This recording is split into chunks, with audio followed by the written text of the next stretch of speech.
Hi, hi everyone, and welcome to another episode of the Aeos podcast. Today, with me, we have some of the players from the OCE region, and they are from the team Bandits. So maybe you guys want to introduce yourself. You guys can start off maybe with your names, as well as where you are. What's your current life stage, as well as whether or not you have previous esports experience and what brought you guys to Pokemon Unite? Maybe we could go with Cruelly first. All right. Okay. Hey, so I'm Crawley. I play jungle for Bandits. I got a bit of echo. I just realized. Let me just mute that.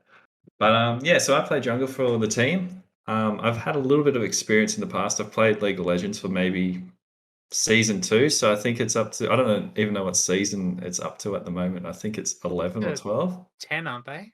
Yeah, something like that. But used to play against all the Challenger rank 5s in season 3 and 2. So never really got too high in the rankings, but always versus Yep. the high players. I just always loved Pokemon. Like I used to be a big Pokemon Go fan, and Pokemon Unite was the next one for me, and it was just a good fun game, so I've stuck with it. Okay, nice. And how about XDD? All right. My name's Shane. I'm XDD. I play the tank role, so usually this meta I'm going to be on the Blissey throwing egg bombs at people, so that's pretty fun. It's a bit better than when I was just helping handing. That's kind of boring. It's fun to throw eggs at people, so I'm glad they buffed that. So I'm 27. I'm a full-time engineer, so I'm trying to uh, just use my free time to both keep myself in a relationship and get better at this game. So it's a bit hard to balance the both of them at the moment. I Right. can Oh relate. yeah. But yeah, what was I gonna say? Oh yeah. So I've known Crawley since school, probably for like 15 years now. And Wow.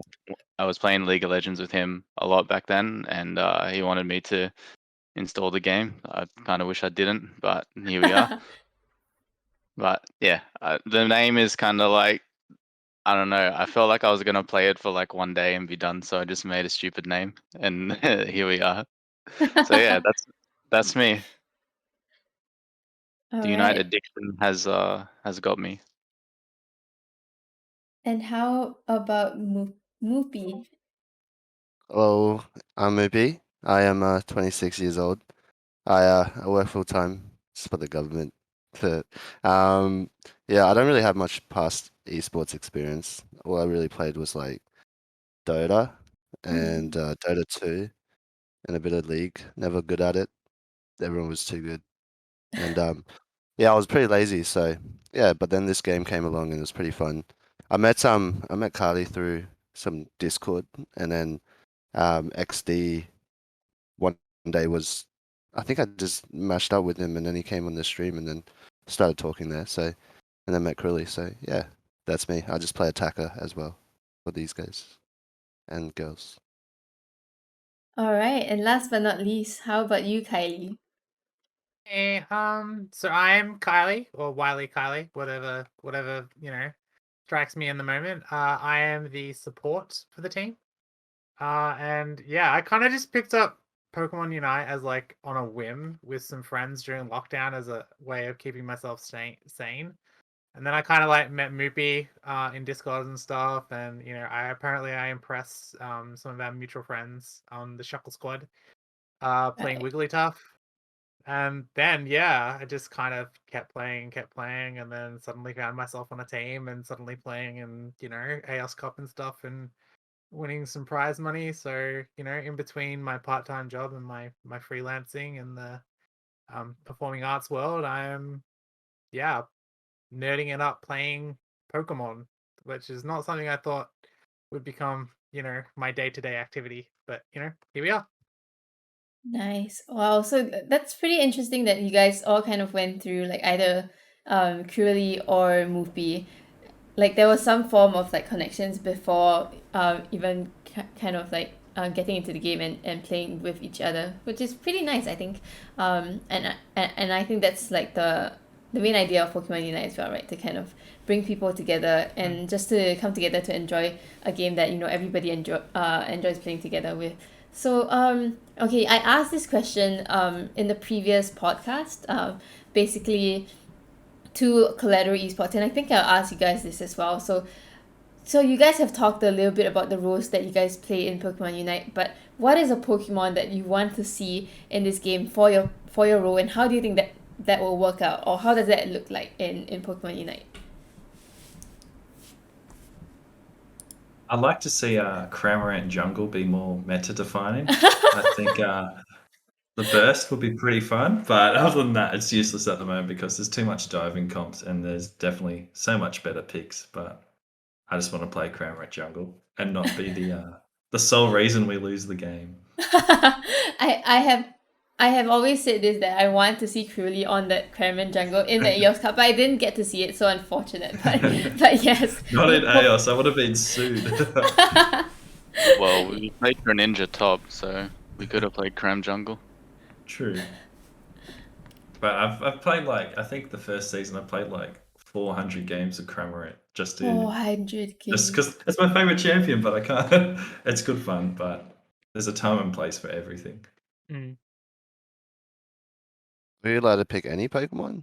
Yeah, you can pick any Pokemon, even those that are not in Unite yet. So how do you imagine it to be? If you could bring in any Pokemon.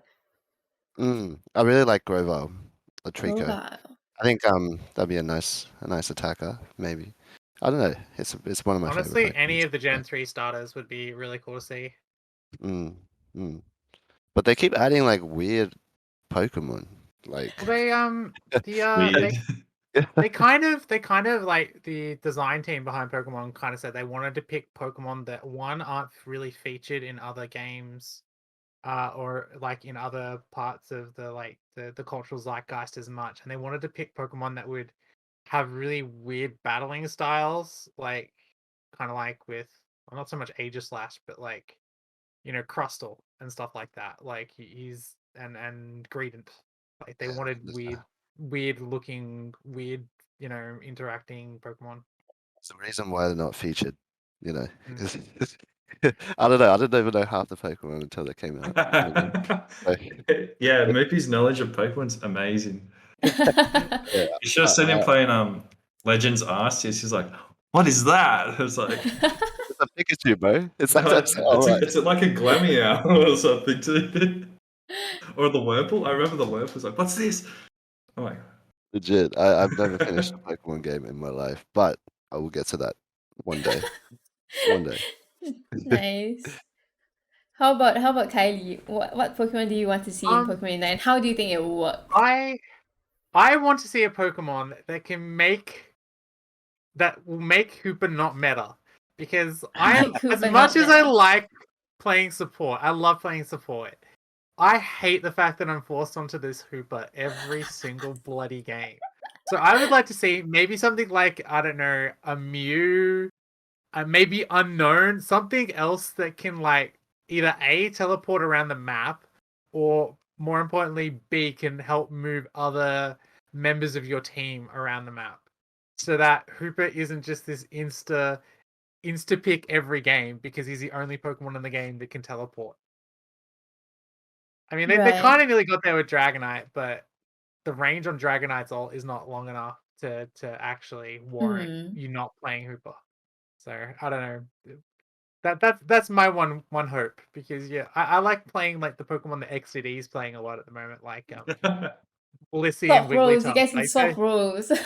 Well, I love playing the heal Pokemon because you can get those clutch saves. I love playing Eldegoss and Solo Q because of that. Because it's just oh, look, it's an Cinderace. Oh, so sad you don't have auto attacks anymore. What's that? Nice. I just healed our carry to full health. Right. Yeah. Yeah, I'd like to be able to play more of that. Yeah, if you don't pick Hooper, you are kind of trolling the game already, right? But it's quite nice to see people find ways to counter the hyperspace hole. I think with Egg Bomb or the Trevenant's Horn Leech has been quite useful in getting people out of those massive healing portals of sorts. But yeah, I do agree. It will be nice to have another Pokemon that can really counter Hoopas and really kind of like, I don't know, just disrupt that much that it is able to do because of that hyperspace hole and its Unite move, of course. But yeah, so how about you, Mupi? What Pokemon do you want to see in Pokemon Unite, and how do you think it will work? It will work.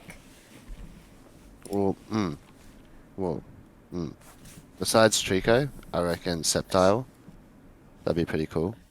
Rico and Sceptile's one of my favorite. Sceptile are a part of the same. You I got mean, sorry, not Sceptile. line. Sorry, Scyther. Sorry, my brain's not Scyther. working. Yeah, Scyther. So I really like Sizzle, Scyther. because it Yeah, has an evolution. yeah. So I don't know. I reckon that'd be a nice jungler. That'd be a nice jungler, a top laner. Yeah, it'd be a burst kind of character. I don't know. It will just remind me of Kha'Zix from League of Legends, something like that. That'd be nice. Right. Wait, did I miss out somebody who hasn't responded to this question yet? I'm so Or sorry. XD. Oh, I'm so sorry. Okay, so XZD, what Pokemon would you like to see, and like how do you think it will work in Pokemon Unite? I'm not a massive Pokemon fan, so I was kind of sorting through these Pokemon cards I have to find the Pokemon I like. I think Mark would be kind of funny. Oh, Mark. Okay. Actually, Mark would be really cool because he's got like the big blob. So it could be like, And then Yeah, like Sludge Bomb. it makes Venusaur Sludge Bomb viable because it has some interaction that does more damage. I don't know. Ooh, that sounds interesting. But yeah, I think in my own role, I would like to see sort of Blissey get nerfed so that Wiggly and Slowbro are like. Well, Wiggly is not in a good place at the moment. Slowbro has its moments, but it's just kind of cringe to have to pick the same Pokemon over and over. So I guess I feel Kylie's pain. yeah, I was about to say, I can't possibly know what that feels like. And yeah, I think with Hoopa, like the only way that that's gonna become not meta is if that Pokemon gets hit. Mm. If like another overpowered Pokemon comes into the game, then you just play both. So Yeah, I could see it happening if they, like, as I said, bring in some teleport, or they nerf hyperspace hold to, like, at the moment is it like a 10-second cooldown? If they put a 5-second nerf on that, I could see the merit of taking Hooper not as much there, because like 15 seconds is a long time in this game. It is. Really long time.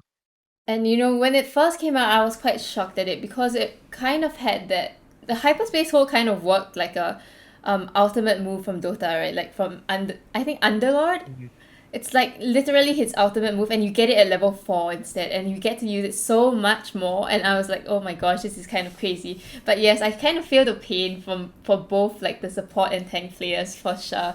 Like yeah, it really seems to be like the central area Pokemon player is the one who gets to choose the most Pokemon out of the current pool that is, and it's not even a lot of Pokemon. But yeah, okay, thanks for answering that. I hope everybody is like kind of warmed up a little bit now. So the next question that I have for the team is, who is the biggest troll in the team right now? Or Probably me. probably Moopy, yeah. 100% Moopy. There's a lot of You're- times you're- I'm just not Your concentrating. amazing Aurora Bells forward Yeah. into 5 people has To be honest, I always Lord- blame it on Flickback, but I'm telling you right now, it's not Flickback, unfortunately. It's just me. He likes to be Not aggressive. he wants And to there's hit like- them. Yeah, there's a lot of times where I'm not counting the scores as well, and then like, we overcap by like 5. yeah. There's just gotta concentrate more, I guess, but troll a little bit sometimes.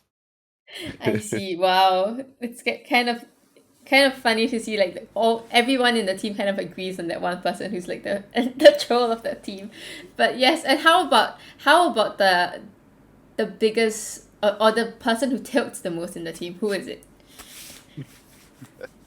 I don't want to say it, but because I feel like it would tilt him even more. But yeah, that's 100% XDD. Oh, then again, Crowley has these moments. Crowley has Yeah, these I'd still. moments. But it's more rage than anything else than Mm. I tilt. just rage them. Well, it's because he's it's because I guess more passionate. They're passionate about the game, which is good. Yeah. And then like puts us in line, you know. So it's Well, good. we know when we lost an objective because you'll hear Cruelly, but then you'll probably hear me a lot more. Like we gave them both a lot of shit though, but like they're like as much as we give them shit, they're the rock of our team. Like Crowley is like our highest damage player, and we rely on XTD so much for not just in-game comms, This guy does a lot but of like yeah, initiating lot. fights as This well. is his Like big ass engineering brain. He does a lot. So trust me, he does so much. So now I'm really grateful. Everyone does actually a lot for the team, so it's nice. It's nice. That's nice to hear. Based from what I've been hearing from like other teams as well, it does seem like the person who tilts the most tend to kind of be the shot caller as well, because you are doing so much for the team, and like sometimes it just gets very annoying. But you know what? It's okay, XZD. Your team appreciates you for sure. And Yeah. all right, so yeah, so now that we've kind of like talked a little bit about what you guys want to see in Unite in terms of like the Pokemon, and we got to know you guys a little bit better. I think one thing that's very interesting about your team, Bandits particularly, is the story of how how Bandits actually came about, right? Because you know I think everyone has known this story about how like some of you guys were part of OWL, and then you kind of formed Leftovers, and then now you guys are Bandits. So yeah, maybe someone could share a little bit more about that, and also like what was the initial reaction to kind of having to do that. Yeah, so yeah, basically, so as most of you guys know, we're pretty close with like Sulu and like GZ and all the players as well. And then me and Anon used to play with Sulu and Joe and their team. And they used to be called Owl. So and we used to think that well, we thought that Worlds would have subs, would allow subs. Hmm. So we had two subs already, which was Anon and I. And then yeah, when it came to reading the rules, I think it said no subs, and it was just a 5. So they stuck with the core 5 because you know they're really good. They're much better than we were, and so yeah, me and Anon were like, let's just make a team, and I hit up. I just thought of like who I would play best with, I guess. And then so XD, I played with him a lot back then before anything. And then Cooley, and then because they're a package. They're a package, those two guys. You don't get one, you have to get both of them. And then which is good because they work really well together as well. So that's awesome. And then Kylie as well. So we thought of a name. We came up with a lot of different names, and then someone was like, why don't we just call ourselves the Leftovers? We're just subs. And then yeah, we went with that. So that's how we became. Yeah, Bandits. Nice. Interesting. And I think it's interesting because now after the Aeos Cup we actually saw a lot of teams kind of reshuffle, and a lot of players actually kind of had no teams to kind of go back to. So how did you guys kind of like kind of overcome that, and also what was the mentality going into competitions knowing that this was kind of like your background?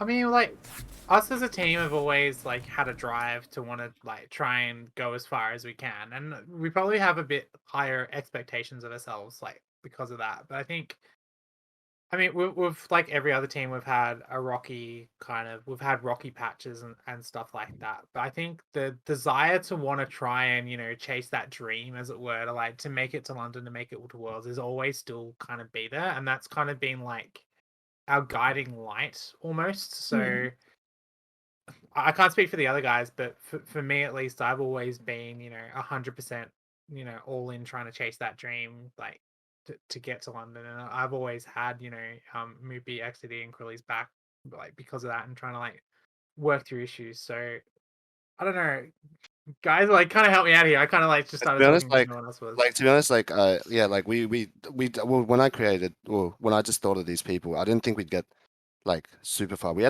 didn't really have too much expectations at the start because I was like, hey, we just want to try it out. I just want to get on a team, try this competitive scene. And then I guess after the first two kind of cups, we kind of realized like, I guess we're decent. I guess I we're think it okay was. at I the think game. it was So more than anything. It was the second place in. I think it was March. Yeah, the Was March like finals, right? yeah, it was really opened our eyes because like we were like backs against the wall, bottom of losers bracket, one game away from elimination, and somehow we like turned it around and went on I think it was like a 7 or 8 game winning streak, to make it all the way to the finals, and we're still convinced like the only reason we lost the finals was because we were so fatigued, having played for 7.5 hours pretty much straight at that Opium. point. Opium. So I'm not sure if anyone else has like seen the VODs, but both of those games we played against Iceland in the March finals, we lost literally the game by half a second. Crowley's Dragon Pulse didn't quite get off. In fact, it actually went under cooldown in our first fight at Zapdos, and then the second game we were half a second off scoring 198 on their bottom goal. So it was like just almost within reach too, and I think that's what made us realize was like, oh crap, we can beat any team in this region if we really like put our heads together and actually play the game. So yeah. Yeah, I guess it's like having that mentality as well. Trying to. I'm probably the one that's always like, can we do it? And then everyone else is always like, yeah, we can. Like, yeah, I think it's just that like getting that mental kind of mindset. Yeah. Yeah, But, I think yeah. for the first cup February we came fourth, which I think already exceeded our expectations since we weren't playing together that long. But in retrospect, it was not a difficult bracket. No offense to anyone, but in the March, we had to forfeit the first game because of an unfortunate circumstance, and Very we unfortunate circumstance. really needed to get top 4 because Kylie couldn't play when the Aeos Cup qualifiers were. She had work, yeah. So we had to Oh, do it. you had another tournament, right? Yeah, I had my tabletop wargaming tournament that weekend. Yeah, so we're basically in the lower bracket round 1, knowing that we have to get top 4 or we're screwed. And then we went down 0-1 in our first game because we were still having some technical difficulties and one of our players didn't have a mic.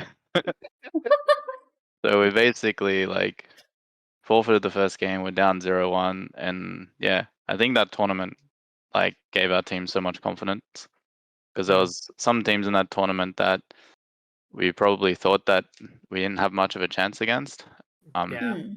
And we didn't think that scrim results, well, I didn't think that scrim results meant much because I would be like, oh, they might not be trying, all that stuff. But to beat them in a tournament setting is like pretty good for our confidence. Yeah. And like our strength of schedule was like insane going into that tournament too, because I think we played all 7 of the top 8 teams.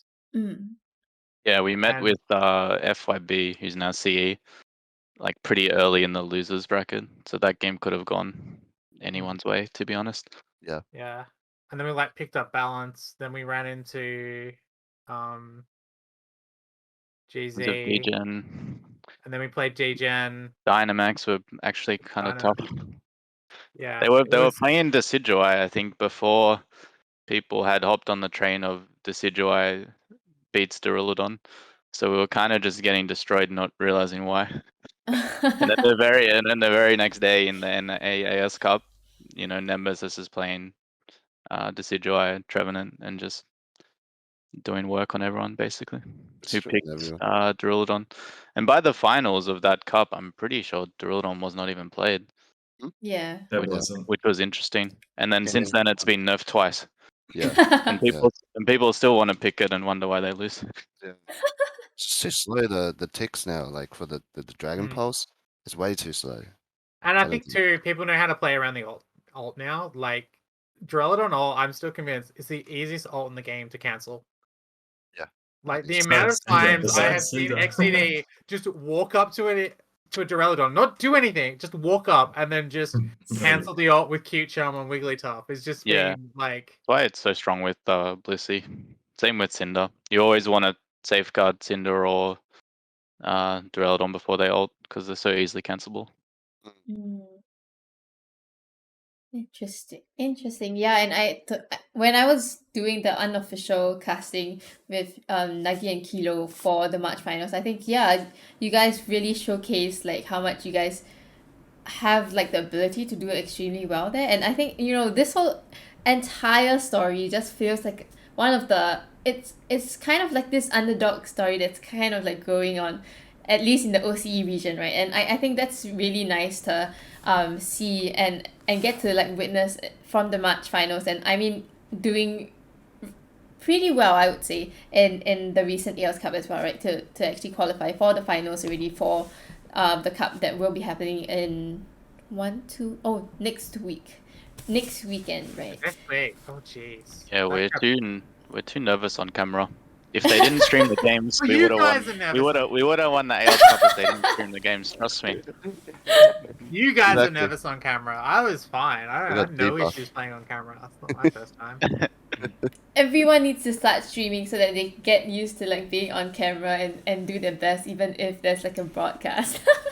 But yes, I think what I've also noticed was that after the Aeos Cup there were a lot of people that kind of had to look for teams once again and had to kind of go through what you guys went through. So what kind of advice would you guys have for these people or like for players who might find themselves in a similar situation after the May finals that will be happening next weekend? I think for these kind of situations, I think it's always good to stay positive and always try to see, I guess, things from both perspectives on why someone wants to go, why someone wants to stay, things like that. And then I guess in the end it's really just a team decision in the end. And if it doesn't work out, it doesn't work out, I guess. It's probably sometimes better that way. That's my advice. It's like, there's probably better things out there, and they might find a better team, or you might find a better team. I wouldn't discount it because this is so early in the Unite scene. Like, there's gonna be, I think, way more teams if this scene actually goes bigger and they actually improve the game and probably give us green ping, then yeah, maybe. Well, But that's yeah, the that's hope, it. isn't it? Because like, Yeah. it's no secret that when Nintendo made Unite, their entire focus for it was to create something that could, at least take some money away from Riot and Dota and Valve and stuff like that, and actually have another competitive esport out there that people will tune into and watch. And that's part of the reason why they've got Tencent and stuff on board. So this, for me at least, like looking from like taking a step back from like as a player, like this is kind of Nintendo's quote unquote trial year to see if it's viable, to see if they can get a market audience. And if it's green across the board, come September, they're probably going to start putting a lot more money into the game, and it can only go up from here. Like, I'm not sure if any of you like watch some of the VC, the VC, and Pokemon card stuff, but they're still pretty big. They still have a lot of prize money up the stake, and a lot of people still tune in to watch it. So, I mean, Unite can only go bigger than that. Like, I think another thing is like, got to keep in mind, like, this is normal in the esports scene Yeah. where players are always changing. Yeah, so I guess, I think if anyone's like stressing, I wouldn't stress. It's just normal. This thing's normal. Yeah, and like look for players, like play if you're not on a team, like just go and try and sub, because like I know for us at least, we've had to find like a fifth player a lot because one of our schedules might not work out. I might be working or XDD might be working, so we need to find a fifth. Still stay in contact with teams, because by playing as that fifth member, as a team, that's practicing or whatever with their other main four, you might impress upon them, that you're good, and that you're competent and can communicate well, and then suddenly that team might pick you up. One member of that team, might be sick or can't make it, and suddenly you have to step in and fill, or you get offered a spot. Yeah. And yeah, I definitely think that this is actually quite common, but I think it was kind of like the nature of Pokemon Unite as a more casual kind of mobile game that this actually wouldn't happen. But I mean, we really saw that happening so much more after the Aeos Cup, and I guess that's just the nature of it becoming more and more a serious competitive kind of like mobile games that I guess people who are new to mobile the mobile genre, or like have Pokemon Unite as the first mobile game that they actually play, that they kind of have to get used to as well if they want to be in the competitive scene. Yeah, But I think like, oh, sorry. no, Um, just You can Yeah, just so I was gonna continue. say, I was gonna say, I think the shocking thing isn't teams changing. I think the shocking thing is who is changing, like from Mm. which team. I think that's the big shock that everyone gets mostly. And I think part of that too is not so much down to player skill. I think it's more to do with like the communication and stuff. And a lot of the players in this is their first kind of venture into competitive esports and Right. being quote unquote a semi-professional player or a professional player, and some of the guys in like EU and NA. There's some of that like competitive integrity and that competitive maturity isn't quite there yet for Unite. Like we've got a Mm. lot of young players, a lot of people that haven't quite figured out how to play competitively, how to hold themselves to a higher standard, and talk and walk through issues. And I think going into say maybe next year, I think that'll start to even out. And I think in a couple of years' time, the trading and stuff and players leaving will not have as much of a big bomb dropped into the Yeah. community as what it kind of is at the moment. Yeah, I definitely think so as well. I guess yeah, everyone is kind of looking to see how the worlds actually happen, and whether or not Unite actually becomes bigger from there. I think the organizations around the world are also kind of looking to see how big this game can become. And I think for the OCE region, there has been a lot of organizations kind of signing up different teams. I mean, you guys are not an exception there. I think Bandits also kind of signed you guys on looking at your performance in the March finals, right? So what does being signed as to an organization mean to you guys? Especially since Pokemon Unite is reaching its second half of the leg towards the Pokemon Worlds competition. Well, I think they signed us after February. Oh, So February. and then I think maybe our contract was signed after March finals was finished, but we were in talks for like quite a while. They were impressed with us in March and February. in February, and then we were focused on March finals, so we didn't commit to anything until after March, and then we kind of got second at March, and they were like, "Yes, we want you," rather than it was, "Hey, do you want to join?" kind of deal. Yeah, so they haven't like they've been very welcoming. They're like sort of a no pressure sort of thing. If you can stream, you can stream. If you can't, it's okay. If you do bad, it's okay. Just do your best, represent our org the best you can.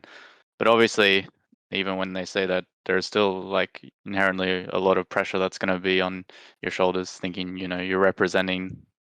You want to do the best that you can. You want to be as professional as you can. So we're really happy for us to do that well in March, I guess. Yeah. I think the biggest thing about like is like the people in the organization, I guess. Like the owners are really nice. They're really, really cool. And yeah, they're always just encouraging us. So yeah, really happy. Yeah, and I think like the OCE region has been very supportive of one another. I mean, you guys just finished the Bandits Cup as well. Thanks for inviting me. But yes, so you guys did extremely well for the March finals and also for the Aeos Cup. Being able to beat some of the top few teams that you guys were talking about earlier just now. So how do you guys keep motivated, and is there anything kind of driving you guys? Yeah. We didn't get first, so that's what's driving us Yeah, as so I well. think we've got second in February. Wait, fourth in February, second in March, third in Aeos Cup. Yeah. So thinking for the May Cup, we just try to come fifth or something, and then we can round it out with the 1, 2, 3, 4, 5. It's gonna For the work. It's a That's the foolproof plan. strategy. It's all calculated. Yeah, that sounds like a great plan, especially if the other teams are listening to this podcast right now. So like they can kind of like steal a little bit of that strategy just in case, just boycott you guys a little bit there.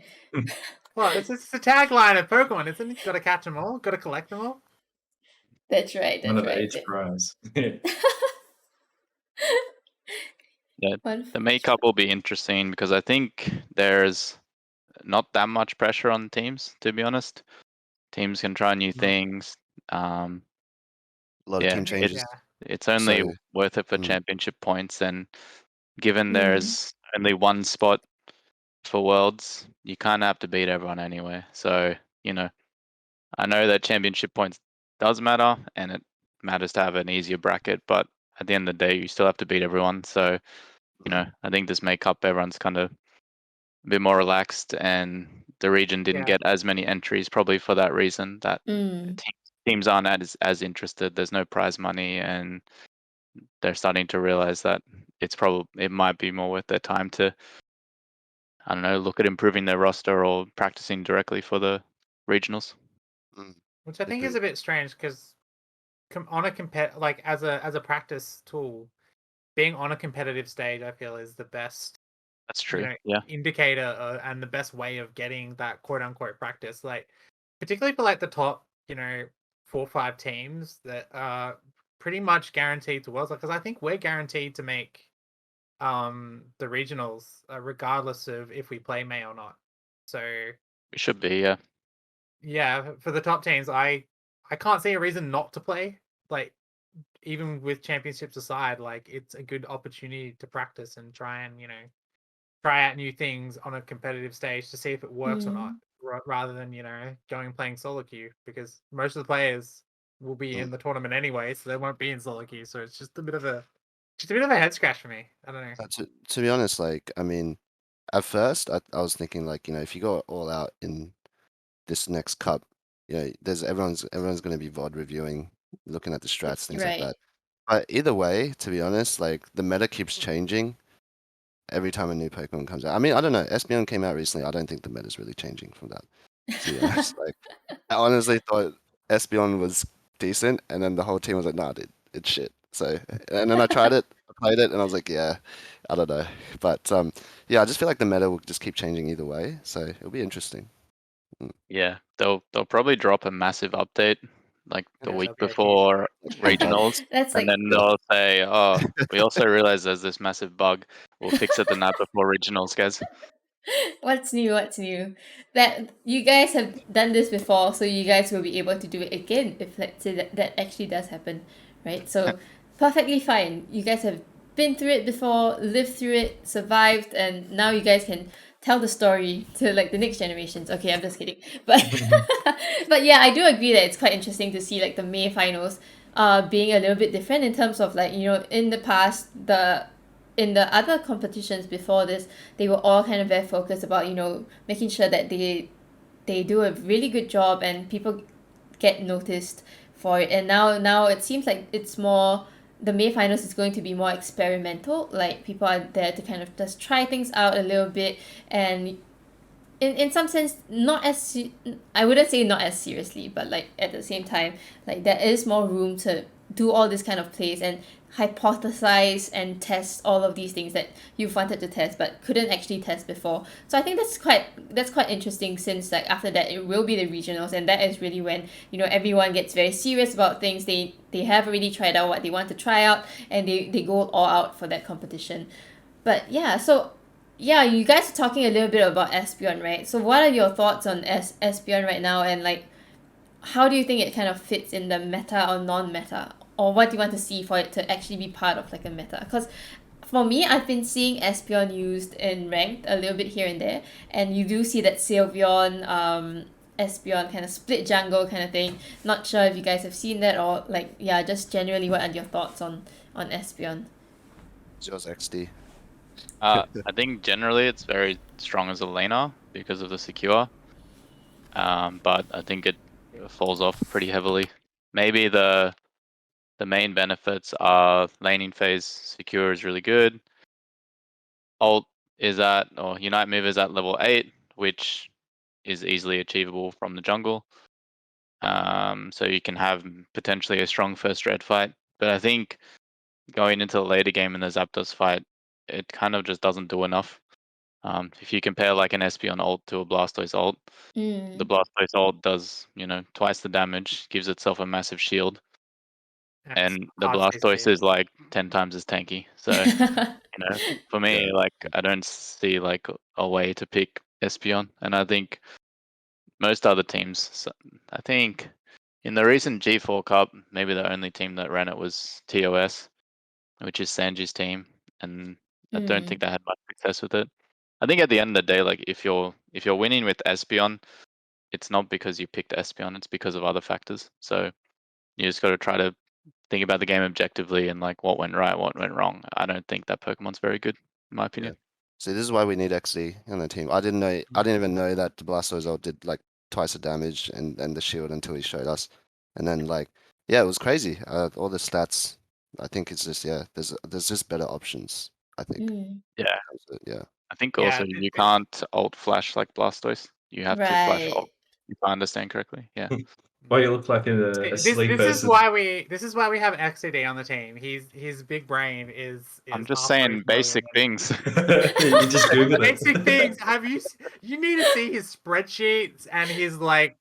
He's got like this like That's a little lot. channel in our Discord where he like breaks everything down and stuff. It's unreal.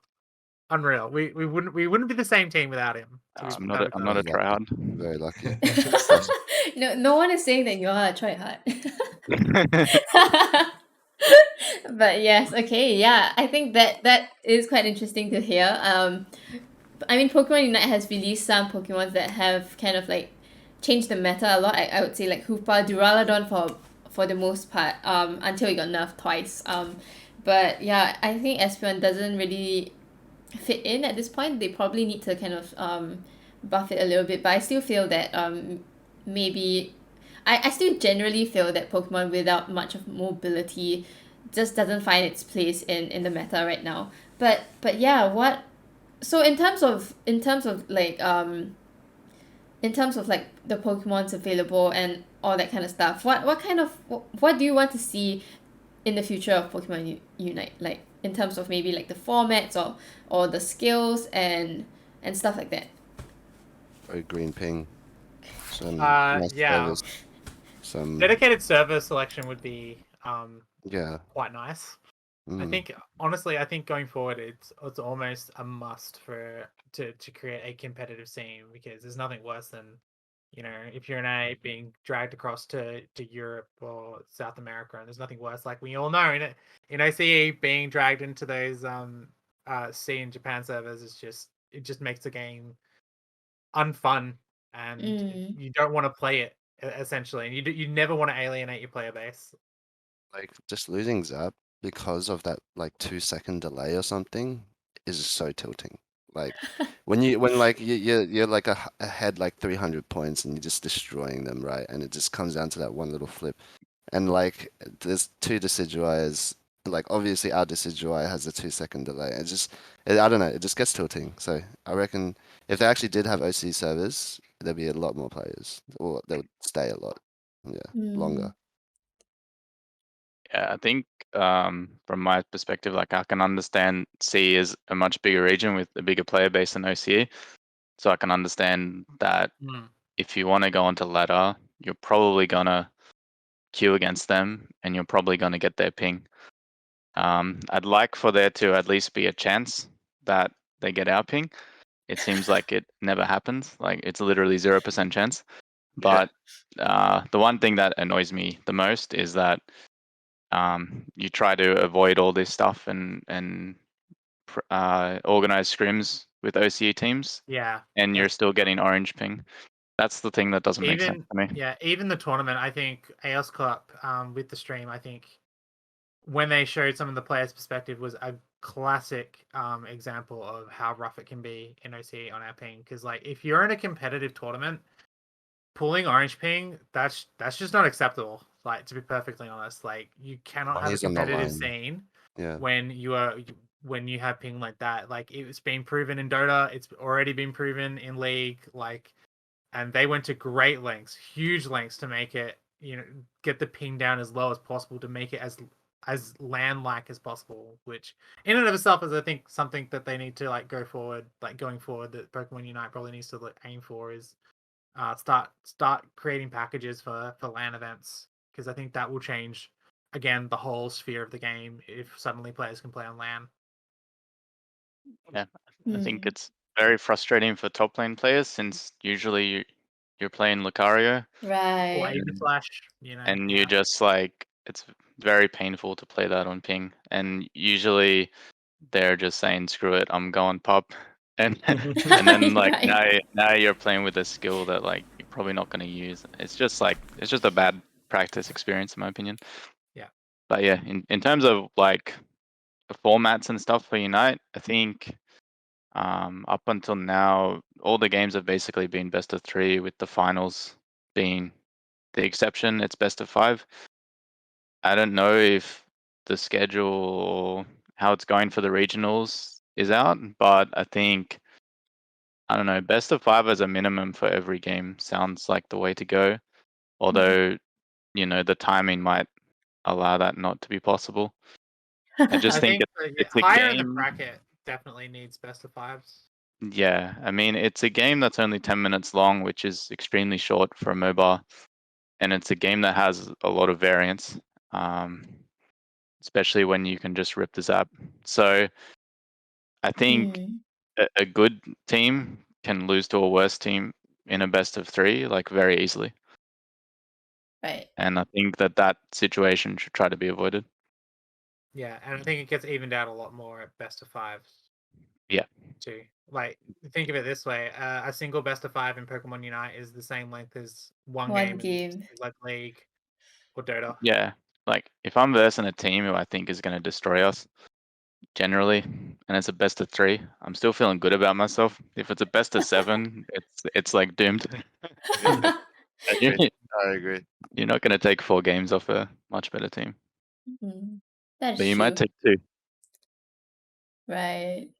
I mean, it all kind of comes down to like the Zapdos split, right? So I guess like, I mean, personally for me, I've been thinking about whether or not Zapdos should kind of be buffed a little bit more, such that you can't really just burst it down as what a lot of them have been doing, especially with like the recent patch, with the buddy barrier and score shield nerfs. Everybody's just going into the Zapdos split and just like flipping Yeah. it so easily. And yeah, I think that's definitely something that hopefully will change.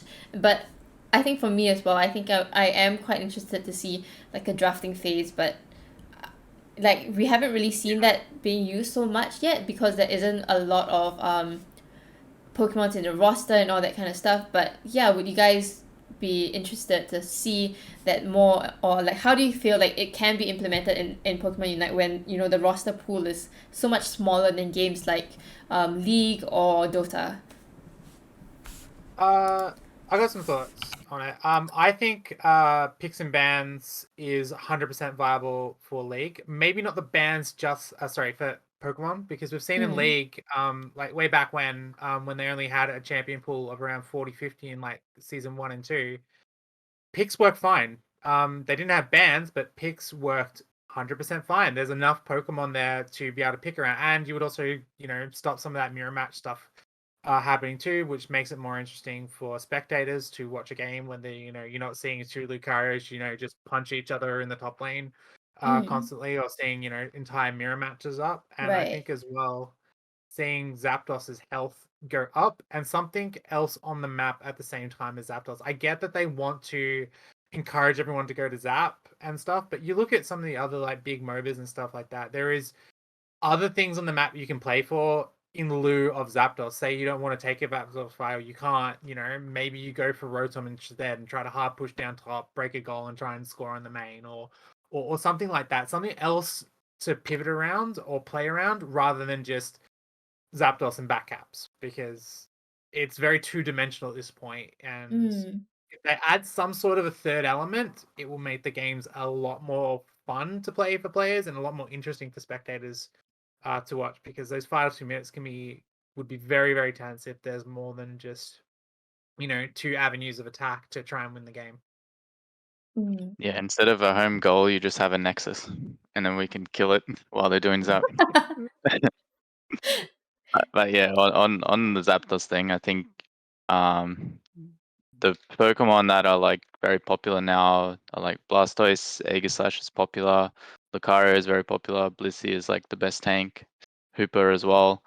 and those 5 Pokemon can take the zap in like a few seconds. So, and it's like it's not an easy thing to counter. Like it's not just like, oh, you just need to be in the zap pit and like engage on them before they do it. Like, yes, you can do that, but I think it's like it's way too easy for a team to just like basically kamikaze zap and come out with like Yeah. 3 alive and score. So I think zap is like made much stronger by the recent patch.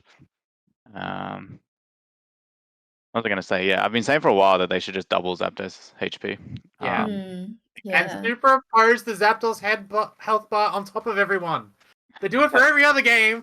You can Right. always see Roshan's health bar. You can always see Baron's health bar. You should True. always be able to see the Wait, you Zapdos can see health bar. Baron's health bar? Yeah, It's your health bars superimposed now. don't go over top of Baron. Yeah, it's really Oh. stupid. Like most of the names cover the health bars. You just don't You even can know also how to- body block it with your character too. Yeah. It seems Maybe wrong. that's the new tech, guys. Oh, It is the tech, yeah. Like you have like your Blastoise, your Blissey, they all sit top right. I'm not leaking any more than that, sorry, I'm not saying anymore. But you just sit top right of Zapdos, and it stops the enemy team from seeing when to blow their ults. And that way you know when it's going to die, but they don't. So they're guessing, but you know when to ult. Mm, yeah. Yeah. it's all calculated. It's small things like that, I think, that are really holding Unite back. It's just the small quality of life stuff, like the Zapdos health. Sometimes the score animations can be a bit awkward and funny, and things like Zapdos health and stuff like that. And some of the timers are a little bit wonky, but if they just iron some of that stuff out, that playability stuff out, the game would be in such a better play state. Yeah, they should count down where the bees are gonna spawn too. So I don't have to use my brain. Mm. Sometimes the bee spawns are whack. I should really learn them. Bees times tables. But Get on it. yeah, next year. well, I mean, like when a goal is broken and it will spawn like towards the goal and like 10 seconds earlier than it should and stuff like that. Anyway, I think my main point about Zapdos is that like before this patch, like you could lose Zapdos and like you kill a few people and you're down 100 and it's like very winnable. Like you farm your ults, you go for a push, you have score shields on your team. Like the Blastoise will farm Unite real quickly. The Blissey can safeguard herself, get the buddy barriers from other ults, and try to get like a 30 in or something. Now, if you lose Zap, you basically cannot do a single thing to win the game because score shields don't stack with other shields anymore. It's extremely hard to get any points in after Zap. In my opinion, it's almost like if they're trying to flip the Zap on you, maybe you just shouldn't even use your Unites to like fight them. You just save them for the next push. Right. But yeah, Yeah. it's to very do the late tricky. game caps now, you basically have to wipe an enemy team who's on a base, which Yeah. is very, very hard to do. Which is Yeah. why it would be nice to see maybe Rotom and Dreadnought continue to spawn after 2 minutes, because then you have the option of getting a shield. Hell, if Dreadnought's shield buffers for score shield, that would be a big game changing thing too. Or being able to push Rotom into a base, like just some other avenue of attack would just give us more things to do after 2 minutes after Zap's taken. Yeah, I And feel that's like it. every game is just the exact same thing where a team's just going to try and rip Zap. Like, Yeah. because that's like the win condition, right? Like everyone's going to do the same thing, to go mid, maybe earlier to try and catch him. Like it's going to be essentially the same game plan. Like I'd honestly prefer to see either the Zapdos health buff or just different objectives on the map. Like maybe a different Zapdos spawns, like an Articuno or something, and it has a different effect. So that the plan isn't just to rip it. Maybe you get extra damage on your abilities after you take out the new one, so then you can push or something. So it's like a whole different game at 2 minutes. Well, Yeah, we've seen Articuno, and like Articuno still disables goals, but Goals and stuff, yeah. it'd be interesting if you had like an Articuno that instead of disabling goals gives all your auto attacks slows, or a Moltres gives you a percent tick burn, like kind of like what Dragon or Elderbuff does in League. Right. That would be very interesting, and especially if it was random, going into the final 2 minutes, or maybe you find out 30 seconds to go when the timer spawns. That would definitely make the game really, really interesting and change the way players would be playing, through those massive team fights and through the last 2 minutes of the game. Mm. Yeah, Yeah. I think most games it's very rare that you're gonna have a big enough lead to where Zap isn't a win condition. Mm. So most of the games is kind of like you're just farming for your power spikes, you're grouping Zap, and you're hoping like it doesn't come down to a rip, but like sometimes that's the only choice. Maybe we need like a gentleman's agreement where we just say like no one can hit the Zap, or is that against the rules? That would be technically match fixing, which is very much against the rules.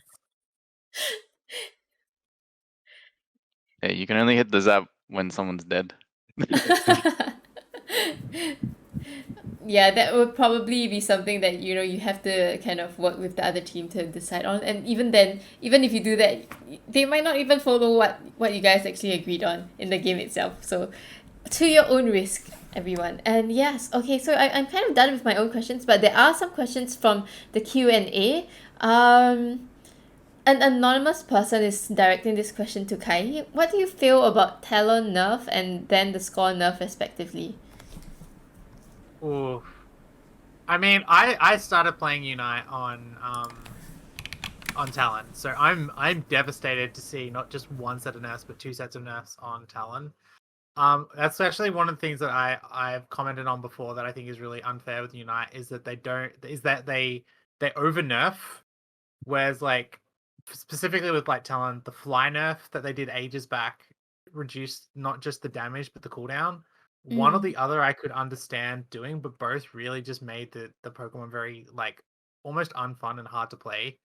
And the score nerf, I don't mind it, simply because it gets rid of those silly score comps, which those games are basically almost over in the first 3 minutes of the game. Like if a score comp can get enough points in early, like they just get to the point where they outscale and you just can't stop them anymore, regardless of if you get Zap or not. So it's kind of nice to see them take that kind of playstyle off the table, because it's you don't interact with it, but at the same time they haven't replaced it with anything else that's interesting that you can use as a pivot point. So yeah, it's a bit of a double-edged sword there. All right. I'm happy you can't stack buddies, but like I'm not happy you can't stack shields on scores. Right. There was this thing going on where the EU meta was to run Blissey with Goal Getter. You'd basically just safeguard yourself and stand on a goal, and like usually in the mid game, tanks would be looking to like drop 40 on like a tier 2, and unless the opponent was standing directly on the goal, it's basically impossible to stop it. So that was kind of funny. I only got a few games of practice in though till they changed it. Mm. But I'm pretty sure X speed's still a lot better. But yeah, it was fun back then. Mm.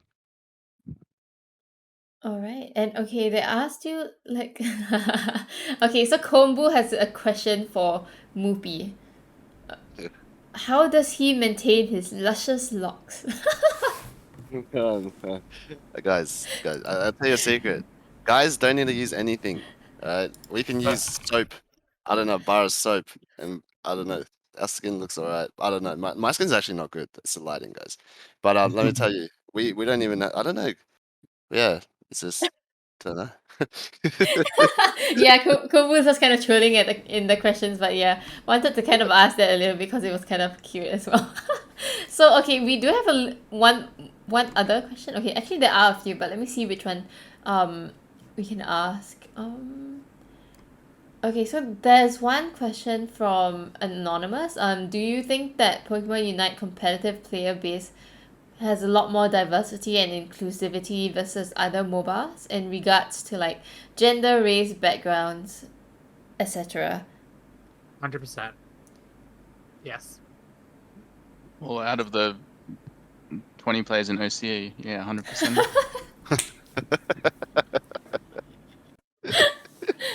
No, I don't know. I don't know enough to comment on it. I'll keep going. From my observations, I would say definitely yes. League is like like the only other real kind of MOBAs, like big MOBAs out there that I can kind of really think of that are still kind of alive and active is Dota and League, and they've matured a lot those scenes, but there is an expectation that you know how to play the game a lot more, and there's a lot more like if you don't already know, get out of here. Whereas in Unite, there's a lot more, people willing to teach, but people willing to learn, people willing to explain things a lot more and do those kind of videos so you can actually learn in game and stuff like that. So I think that in and of itself is a good thing. And plus there's a lot more girls playing this game as well, like percentage wise, I would say. I know a lot more girls that are playing Pokemon Unite than I did when I was playing League. So yeah. Yeah, there's also a really popular streamer called Joe from GZ. And if you tune in, like usually he's really nice to everyone and like very inclusive of his viewers. Like when his viewers play games, if they make a mistake, like it doesn't matter, he's just super positive and he like always reviews the games and tries to tell them how to get better. I think like compared to other MOBAs, like it's really welcoming and nice. I agree. Joe's one of the nicest guys, trust me. He's very passionate about the game. He's very smart. He knows he limit tests like every Pokemon. So, I watch him a lot. Support him. He's a good guy. Good guy. A mini riot happening when you said that in chat. They're like, But yes, thank you so much for being part of this podcast. Yeah, I think before we end off, I'm just gonna give you guys the floor to just shout out your team, each other, or anyone else as well. Yeah, before we end it off. So yeah, you guys can take the stage. Yeah. I will shout out first of all the team for being here. Appreciate you guys. We've been through a lot, I guess, and we stuck together, so that's awesome. That's and everyone in the chat as well. Gem Jars, Kilo, all you guys are very appreciative of you guys coming in. And big shout out to Excellent as well. If you guys don't know, he's one of the masterminds behind us as well. And yeah, he's a really cool guy. Nicest guy ever. Very chill. Very chill. So yeah, thanks guys. And you too, RT. Appreciate you heaps for this nice podcast and the casting for Bandits as well. No Yeah, problem. thank you. I'll And give out one shout out as well. Alright. Why not? To our good mate Kombucha. So we're going to put him on the spot. I reckon we're going to do really well with you come in these next cups. So bring it on. We've got your back. You've got ours. So I'm happy with that. Yeah, Let's I get it. was kind of confused the whole podcast on whether RT knew that Anon has gone to another team, but yeah, that's what's happened. yeah, I kind of figured it out along the way. Yeah. Anyway, do you want to get your shaker bottle out? Really? Which one? The juiced one. Alright. Should I make it bigger? Juice. Juice.energy. Okay, do it again. Wait, let me. Bandits. Oh dear, what Oh happened? no, he's gone. Crowley's gone. What happened? Crowley, Crowley, what happened? you just crashed Oh temporarily. dear, I need to Yeah, move I my crashed camera. temporarily. I I am back. see. Sorry. You are back. Oh dear. I got My I got camera is taken moving down. everywhere. It's like those government radio stations where you can't advertise anything and they like kick you off the air. think Yeah, I that's what wondered why happens. you just disappeared. Yeah, I know, it disappeared. That was crazy. They're not ready for your juiced. No, Right now. they're not. He's too Good product powerful. placement. Cool hat. Not gonna lie. All right. Anyone else you guys would like to shout out before we end Oh yeah, this I one? got two shout outs too. All right, let's go. The first one, Shuckle Squad, the OG, mine and Moopy's kind of first quote unquote team. So Louis, Mr. Russell's, Hack. We got you. And my second shout out is to my other I run a podcast with some friends of mine doing tabletop wargaming stuff. So I got to give a shout out to my boys at the Green Dragon podcast. So you ever want to see what my other world of gaming is, go check that out at some point. Oh dear. Oh my gosh. Oh, and Vigo just raided us. Vigo I was popping in about with to that raid name. him after the podcast ended. And then Oh the my podcast is Vigo. ending. Oh my goodness. Guys, we have to make it a thing. It's Oh My Beagle from now on. Oh No my more Oh My Vigo. Thank gonna you be a for the thing, yeah. raid. We are actually ending the podcast soon already. I don't know what to do. No, I can't. You Oh, got to play dear. viewer games. Oh yeah, you can either dear. stall it out for another 5-10 minutes or find Okay, someone else. yeah, to I raid. guess I guess we could do some viewer games for a while. But okay, we are going to end off the podcast first. Thank you all so much for being here. Thank you, Bandits, for wanting to be a part of this and sharing so much about your team as well as your thoughts about the Pokemon Unite scene. I think it has been a really good session, and yeah, just in case some of you guys, I'm gonna I don't even know what I'm gonna do, but I'm just gonna shout myself a little bit here. So hi everyone who are in the stream.